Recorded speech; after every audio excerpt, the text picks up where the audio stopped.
El movimiento telúrico ayer en la política catalana se pudo sentir en toda España, fuisteis bien conscientes. Compareció Pujol. Dicen, pues que vayan diciendo. Y mientras, en Madrid, algunos estaban frotándose las manos, habiendo desactivado de la política al clan Pujol. Hola mundo, buenos días. Iñaki Gabilondo. Son las 8:30 de la mañana. Las 7:30 en la Casa Museo de José Saramago, en Tías, Lanzarote. Buenos días, mundo. ¿Quieres un café?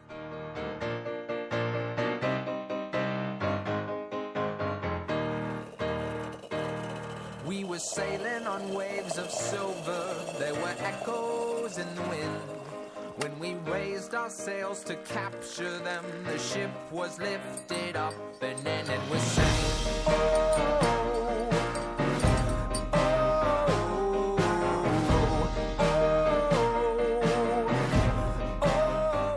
La cafetera de radiocable.com con Fernando Berlín.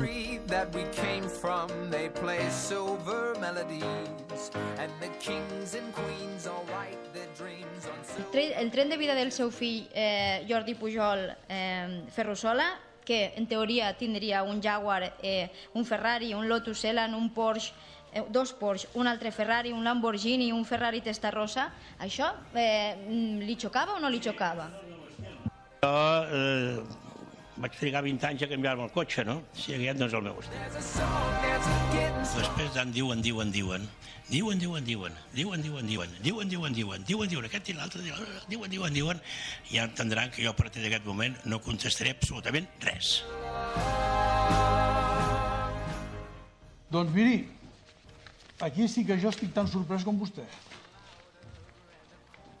Jo veig per al diari que jo estic a una llista Falciani. Aquí sí que jo estic tan sorprès com vostè. Nosotros lo que decimos es que nosotros no pactaremos con Podemos, en ningún caso. El Partido Socialista Español renuncia a su logotipo, a sus siglas, a su ideario, a su programa, hasta a su marketing en Baleares para permitir un gobierno con la extrema izquierda.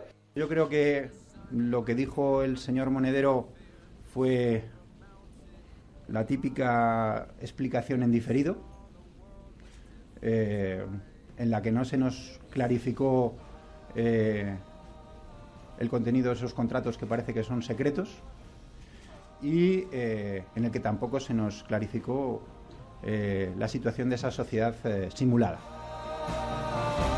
Todo el que quiera, ciudadano o ciudadana de Madrid, participar en este proyecto está llamado y convocado a hacerlo, esté donde esté, en un partido o en otro o en ninguno.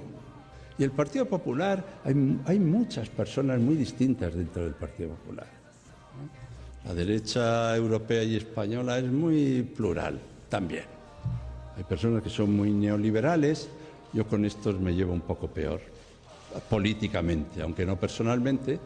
Y hay otros que tienen más inquietud social, más preocupación por resolver las cosas, pero sin depredar socialmente. Bueno, con esto es igual. En España, la ecuación imposible es tener una de las mayores tasas de acceso a la universidad de toda la Unión Europea, habiendo cumplido ya el objetivo que Europa se ha planteado para el año 2020, tener una de las tasas más bajas de matrícula de toda la Unión Europea, impuestos bajos y prácticamente ninguna selección para la entrada a la universidad. Es un sistema que no es sostenible.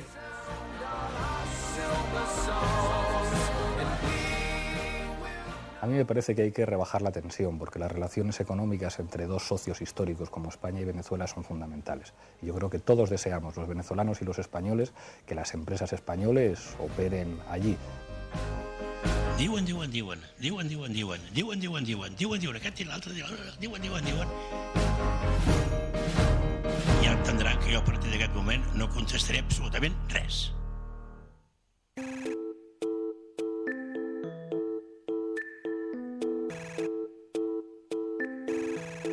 Saludos, bienvenidos a la cafetera. Cuánta actualidad, ¿eh? Cuánto movimiento. Bien, cuánto movimiento sísmico.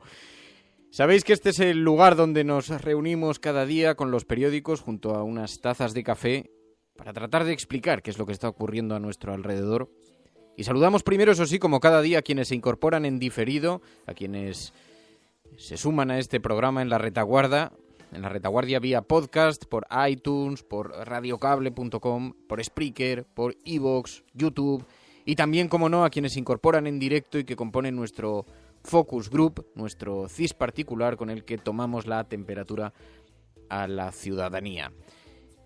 Y se incorporan muchos, ya cada vez tenemos más dificultades para saludarlos a todos, pero observo, por ejemplo, a Juan Cruz, Lidia, Celemín, Monse Merino, Maló, Cora, David Blanco, PSV, ECO. Hoy hablaremos con Juan López Duralde para hablar precisamente de ese movimiento sísmico telúrico que se produjo ayer en España, que no está relacionado con el fracking, pero como sabéis que inmediatamente se levantó una ola en Twitter, un tsunami de Twitter añadido al movimiento sísmico real, que preguntaba qué casualidad que se haya producido en una zona donde se han aprobado prospecciones de fracking. No hay una relación directa porque esas prospecciones no han empezado todavía, pero aprovechando este asunto vamos a hablar del fracking, qué es, en qué consiste y por qué tiene riesgos que se experimente en zonas que, desde luego, tal y como se demostraron ayer, no son precisamente, no pueden abanderar la estabilidad del suelo. Pero bueno, en todo caso, por eso hablaremos con ECO, con Juan López Duralde, Celemín, David, Ara Stop Tip, los habituales. Anela, muchísimas gracias por la compañía. Bienvenidos a La Cafetera.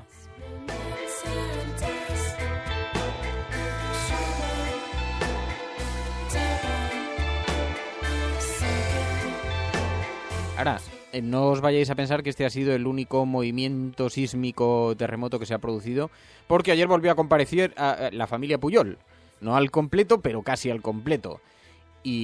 Y por allí pasaron Marta Puyol Ferrusola, Jordi Puyol padre, Jordi Puyol Ferrusola, el hijo, y su colección de deportivos, que también fue mencionada. En fin, ahora vamos a hablar de eso porque, como podéis imaginar, hoy es el asunto central en prácticamente todas las portadas de los medios de comunicación españoles. Pero bueno, bien, vamos a ordenar y comenzamos. Señoras y señores, gracias por la compañía.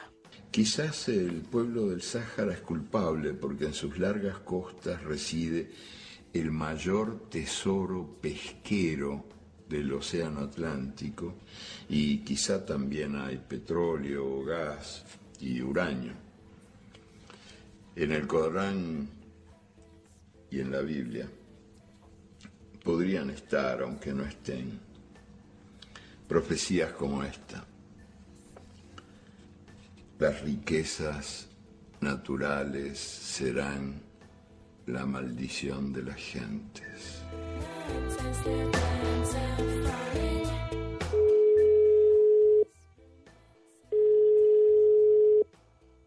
Buenos días. Juancho. Radiocable.com. Bueno, y ayer cuando se produjo el terremoto en España, muchos empezaron a apuntar en Twitter, supongo que a vosotros también, pero a mí me llegaron un montón de mensajes, sobre la casualidad que suponía que aquella fuera una zona en la que se han autorizado prospecciones de fracking. Eso está descartado, pero me pareció una excusa muy interesante para hablar de fracking. Juan López Duralde, muy buenos días. Hola, buenos días. Bueno, ayer me acordé inmediatamente de ti cuando empezó a circular la tesis del terremoto inducido por las prospecciones de fracking, y lo primero, déjame que me asegure, en este caso el fracking no se lo podemos atribuir, ¿cierto?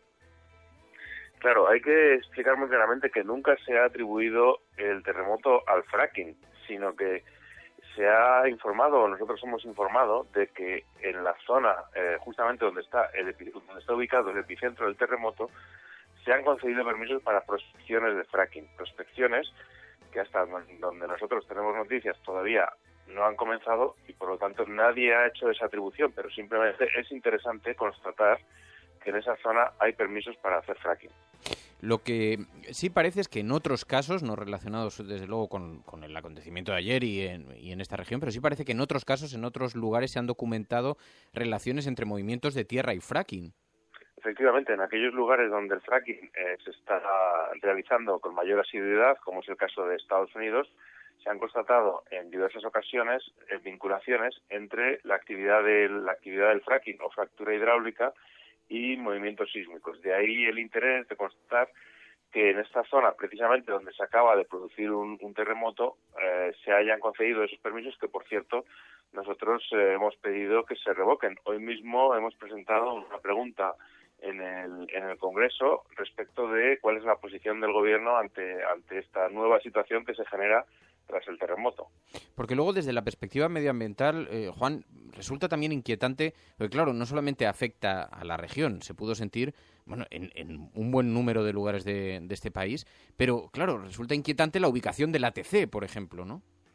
Efectivamente, el ATC no está lejos de donde del epicentro de este terremoto, está aproximadamente en línea recta a menos de 100 kilómetros, por lo tanto, viene a demostrar nuevamente que no es el lugar idóneo para ubicar un basurero nuclear. Es decir, este basurero nuclear ya se ha denunciado en su momento por activa y por pasiva que está ubicado en Villar de Cañas, o se quiere construir en Villar de Cañas, por presión política de Cospedal y de su gobierno, cuando realmente, desde el punto de vista técnico, este no era ni mucho menos el lugar preferido por el ranking establecido por el Ministerio de Industria. Y claro, es que aunque no se puede establecer asociación directa con todo lo que ha ocurrido, pero sí que despierta una cierta inquietud saber que se están autorizando esas prospecciones en un lugar que no es tan estable como pudiéramos desear, ¿no? Pero en todo caso también, yo estaba viendo, está el asunto de las centrales nucleares. Tenemos la de José Cabrera en Zorita, que está en fase de desmantelamiento, la de Trillo en Guadalajara, la de Cofrentes. Estoy viendo, Juan, las notas que emitieron ayer, por ejemplo, la de José Cabrera, dice, sacudida sentida claramente en los interiores de la central. La de Trillo dice, se produce un seísmo que supera el valor umbral de alarma de la instrumentación de la central. Es decir, que todos estos movimientos se notan en instalaciones tan sensibles como las centrales nucleares, incluso aunque estén a cientos de kilómetros, ¿no? Indudablemente las centrales nucleares son un riesgo per se, son un riesgo en sí mismo, y ante fenómenos de este tipo se pueden producir accidentes. Basta recordar que el mayor accidente nuclear de los últimos años, el accidente nuclear de Fukushima, se produce como consecuencia de un tsunami, ¿no? Por lo tanto, las centrales nucleares no son ajenas, ni mucho menos, al riesgo de fenómenos naturales como puede ser este terremoto. Y eso hay que recordarlo porque a veces, nos dicen, no, es imposible, pero bueno, basta recordar Fukushima para pensar cómo catástrofes naturales pueden afectar sin duda a instalaciones peligrosas, y entre ellas las centrales nucleares son muy peligrosas. Juan, me parecía también una oportunidad muy interesante hablar contigo porque, aquí se está produciendo una serie de autorizaciones a las prospecciones de fracking. Ayer, cuando saltó toda esta noticia, no fundamentada, pero que realmente tuvo una enorme repercusión en la red y algunos medios de comunicación incluso establecieron alguna relación, pero sabemos muy poquito del fracking y de pronto, ayer cuando se produjo este temblor, la gente empezó a apuntar, sobre todo la gente de la región, que sí conocía las ubicaciones de esas autorizaciones, de esas licencias, empezó a apuntar a esa conexión, ¿no? Pero en todo caso, del fracking se nos dice muy poco de sus consecuencias, de la problemática que está asociada en otros lugares, ¿no? El fracking es una apuesta política de este gobierno, que prefiere el continuar por la senda de los combustibles fósiles que por las energías renovables, que realmente son las energías que tenemos en nuestro país, como el sol y el viento. Y en este momento en España hay pedidos del orden de 80 y tantos permisos para hacer prospecciones de gas en el subsuelo a través de las técnicas del fracking, ¿no? Esto afecta a decenas de miles de hectáreas, unas 400.000. Hay que tener en cuenta, por ejemplo, que solamente los 3 permisos para prospecciones en la zona de Osa de Montiel, en la zona donde fue el epicentro del terremoto, afectan a unas 70.000 hectáreas. Por lo tanto, estamos hablando de decenas de miles de hectáreas afectadas. El principal problema del fracking, además de su vinculación con los seísmos, es la utilización del agua y la utilización de sustancias químicas con ese agua, porque el fracking no es más que introducir agua a presión en el subsuelo para extraer el gas que se encuentra retenido en el mineral. Y en ese sentido, la utilización de agua en una zona como, por ejemplo, Castilla-La Mancha o donde están más avanzados los permisos, que es el norte de Burgos, pues en un país que el agua es precisamente un recurso limitado, pues es sin duda un riesgo evidente, porque además al mezclarla con sustancias tóxicas puede contaminar los acuíferos, ¿no? Donde más se conoce el fracking, lógicamente, es donde más se ha utilizado, que es Estados Unidos. En Europa todavía, en numerosos países, hay moratoria, ni siquiera se ha permitido, y en España, sin embargo, pues está avanzando ya con los 12 permisos concedidos a la empresa BNK para realizar prospecciones en el norte de Burgos. Bueno, voy a insistir, aunque luego habrá quien ya lo coja, lo recorte bien y lo saque de contexto en la red, pero voy a insistir que el suceso de ayer no está relacionado con el fracking, pero sí despierta una cierta inquietud saber que se están autorizando prospecciones de fracking en una zona que desde luego se ha demostrado de todo ayer menos hiperestable. Entonces, aunque solamente sea por la señal de alarma que esto despierta, era una buena razón para hablar de fracking y de qué supone, y como tuvo ayer tanta relevancia en la red, pues era una buena razón para abordarlo. Y con alguien que comprende muy bien las consecuencias de esto. Juan López de Uralde, líder de ECUO, muchísimas gracias por habernos acompañado, Juan. Un abrazo. Gracias, un abrazo, Fernando. Radiocable.com.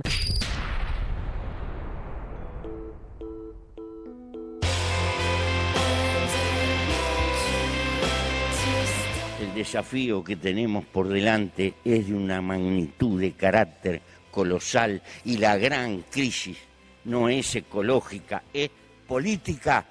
El hombre no gobierna hoy las fuerzas que ha desatado, sino que las fuerzas que ha desatado lo gobiernan al hombre.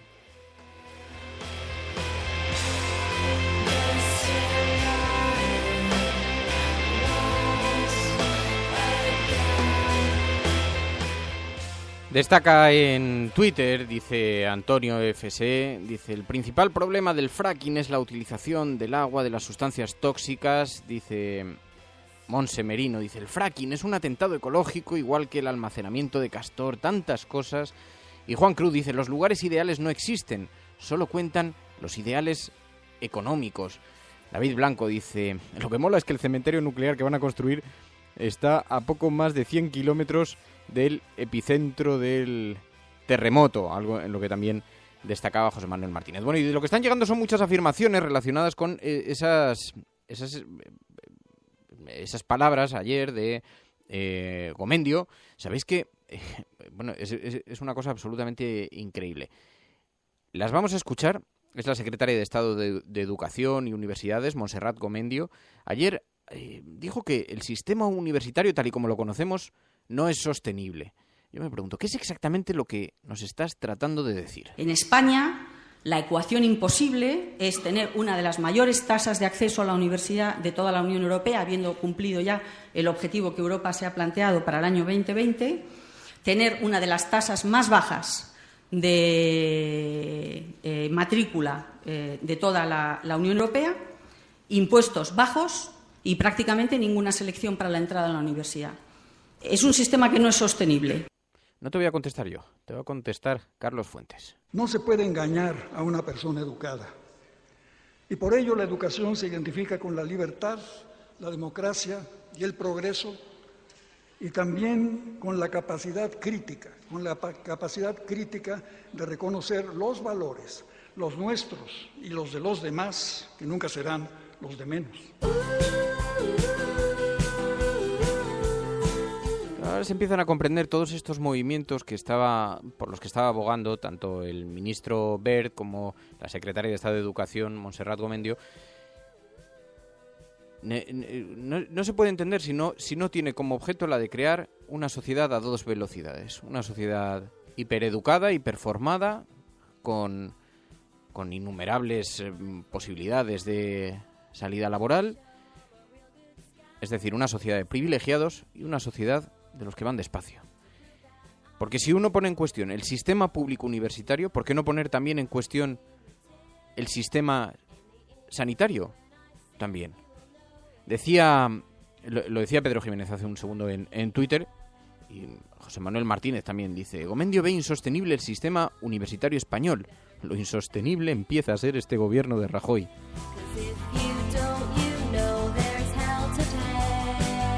Esto ha suscitado críticas desde todos los lugares. Antonio San José, el periodista, en Twitter, dice Gomendio que el sistema universitario español no es sostenible. Quizá ella tampoco lo sea, dice Antonio San José.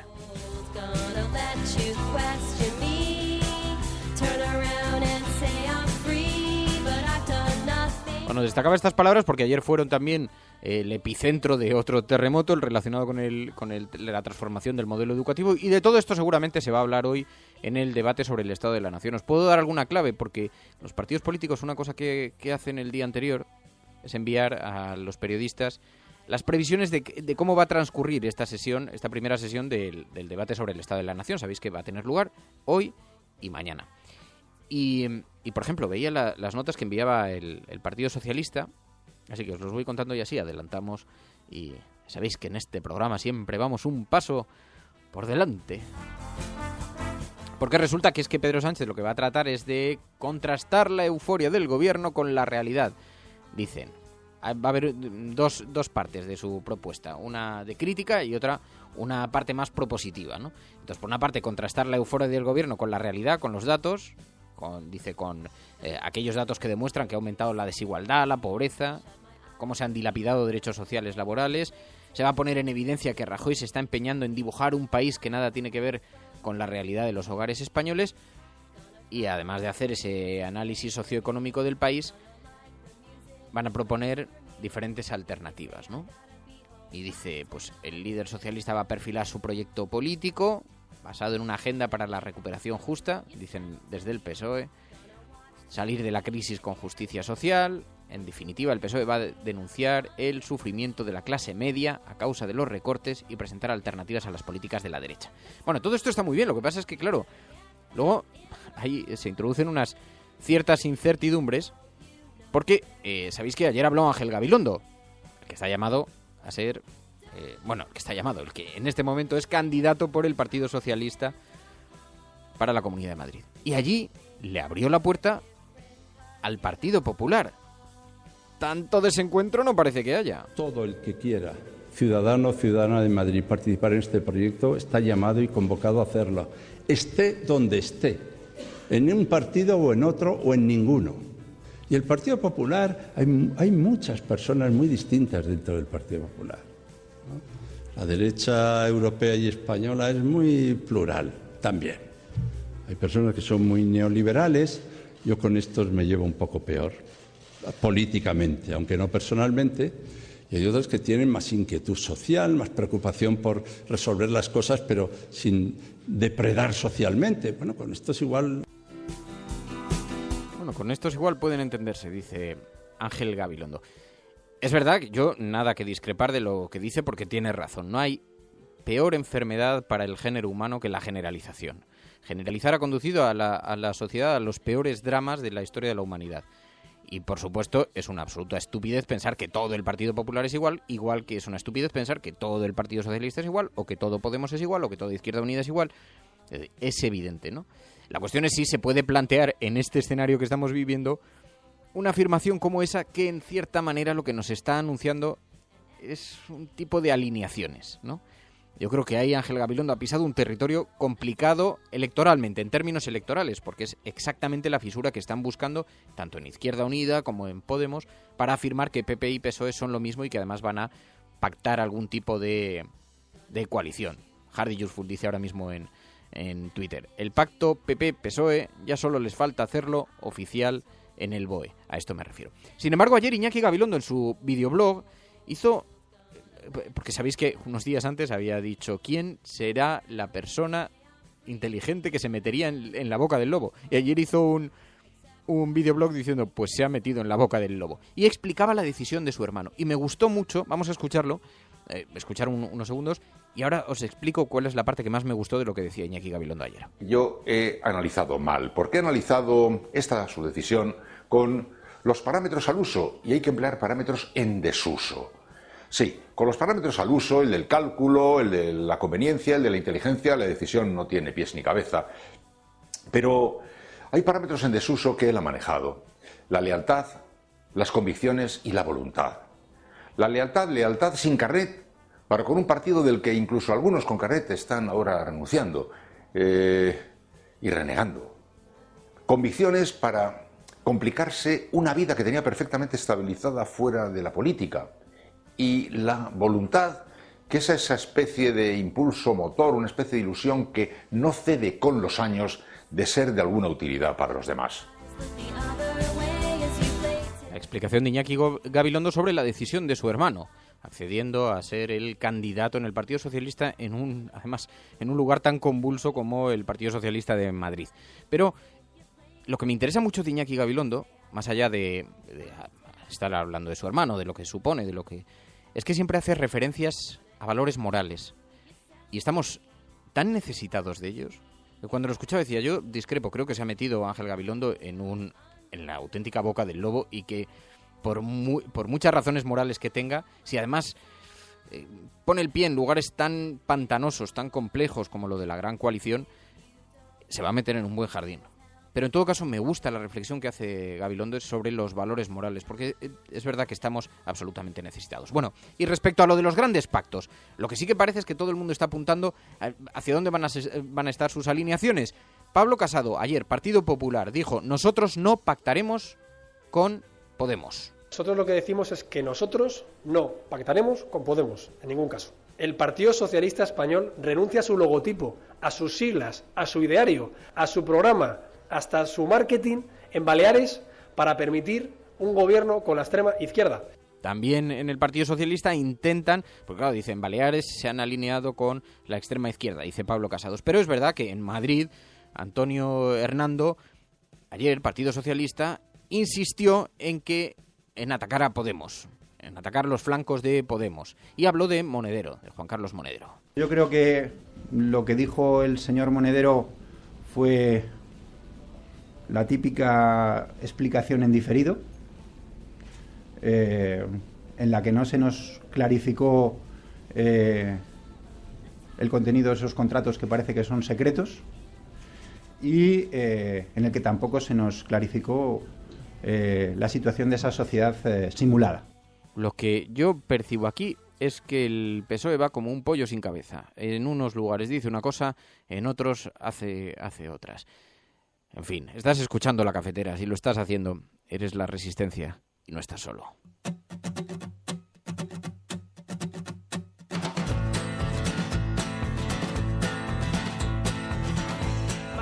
Que no digo yo que la coherencia sea un valor absoluto, pero claro, dice, para que veáis un poco el estado de tensión de la ciudadanía, el termómetro de la ciudadanía, que es el que comprobamos a través de nuestro focus group, a través de nuestras oyentes, cómo van comentando. Dice, por ejemplo, Nick Asio, no suscribo el tono conciliador de Gabilondo, en estos momentos hay que ir a degüello contra el Partido Popular.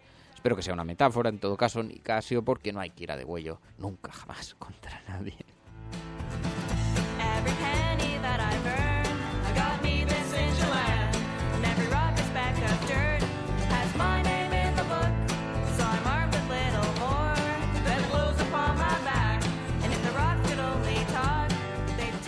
Me gusta porque dice Guillem Salazar en Twitter, dice, el debate del Estado de la Nación es el último selfie del bipartidismo, o de este bipartidismo. Claro, esta es una de las cosas que se apuntan, ¿no? El próximo Parlamento que emane de las urnas dicen que estará muy fraccionado. Lo dicen las encuestas hoy. Pero también te digo una cosa, Guillem, queda mucho tiempo todavía. Queda el suficiente como para que lo que hoy nos parecen afirmaciones irrefutables dentro de unos días no lo sean, porque aquí va todo a una enorme velocidad. De hecho, se produce una redefinición de los propios espacios políticos. A mí me sorprende mucho escuchar, por ejemplo, a Pablo Iglesias. Ayer sabéis que fue entrevistado por la noche en Telecinco.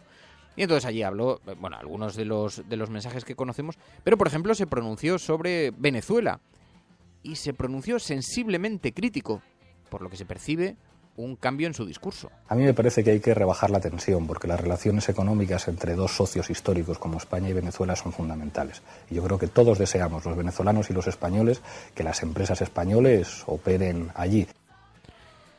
Así que se perciben movimientos, todo el mundo está intentando encajarse exactamente en cuál es su espacio ideológico, su espacio político, ¿no? Y todo eso, todos estos movimientos, al final lo que hacen es confundir al ciudadano y no saber exactamente dónde está dirigiendo su mirada, ¿no? Bueno, el caso es que, en todo caso, lo que ocupa hoy todas las portadas de todos los periódicos por lo menos en la prensa nacional, es aquello relacionado con Jordi Pujol. Sabéis que compareció ayer de nuevo en el Parlamento catalán, en esa comisión de investigación, y compareció él, su mujer Ferrusola y el niño de los dos, Jordi Pujol Ferrusola. Sí.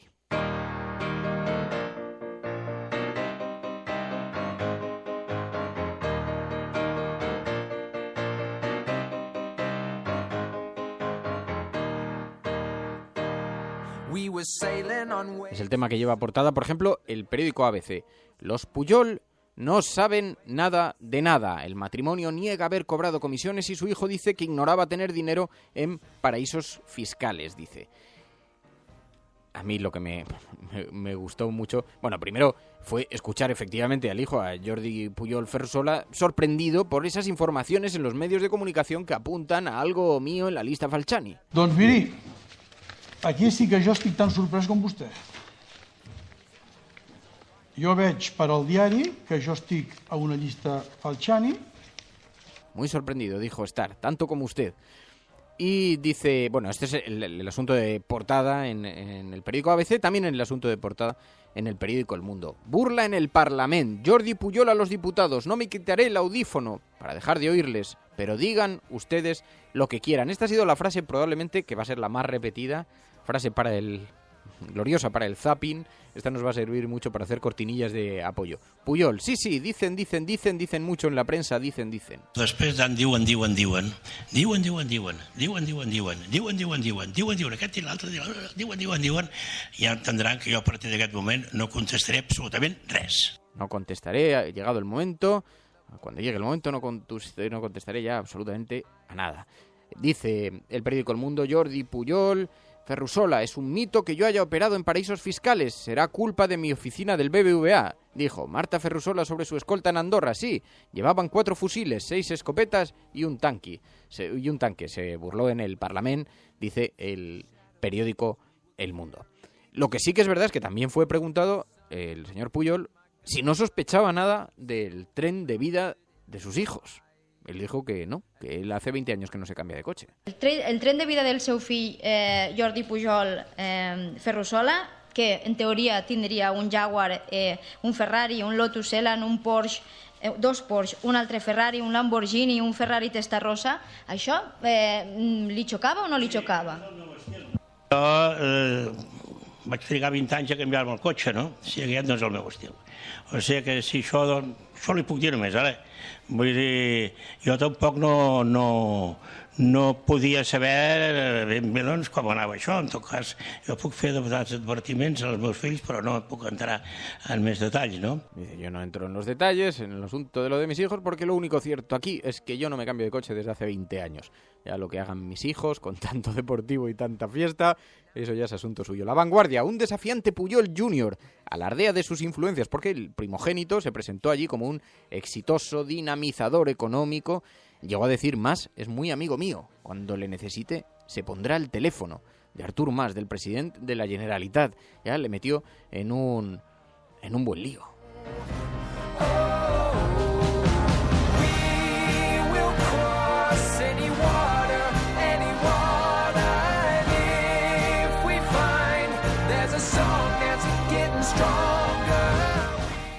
Podéis imaginar que también es el asunto central en la portada del periódico de Cataluña. Dice, Pujol Jr. se destapa. Dice, la familia desfila en el Parlamento. El primogénito justifica su fortuna por su trabajo como dinamizador económico y se declara amigo del presidente Mas. Dice, pero le desvincula de sus negocios. Aclara el periódico de Cataluña.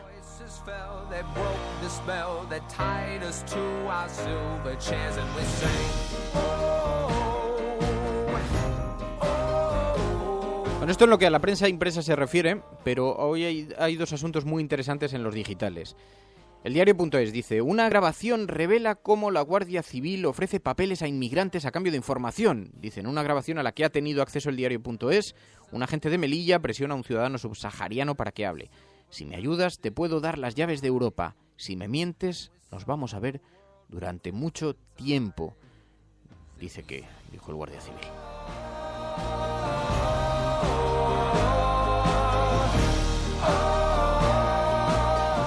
Libre.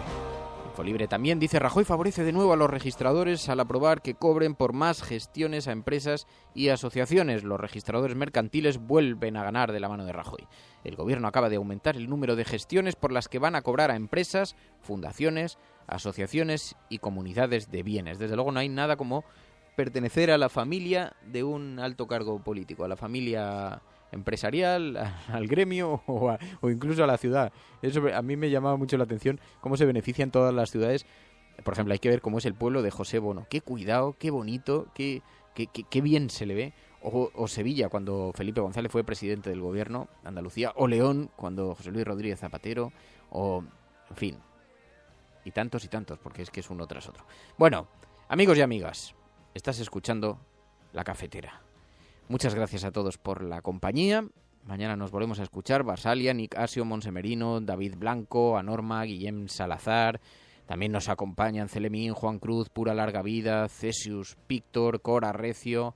En fin, todos los que nos están acompañando a través de Internet, tanto en directo como en diferido. Mamen Páez, Francisco Gutiérrez Martínez, Juan Alberto Coloma, Agustín Márquez, Diego. Muchas gracias a todos. Mañana nos volvemos a escuchar. Adiós. Cuidaos mucho. Si lo que se ha dicho es realmente interesante, entonces que se valore, no como una especie de palabra de Dios, pero sencillamente como palabra de un ser humano preocupado con el ser humano.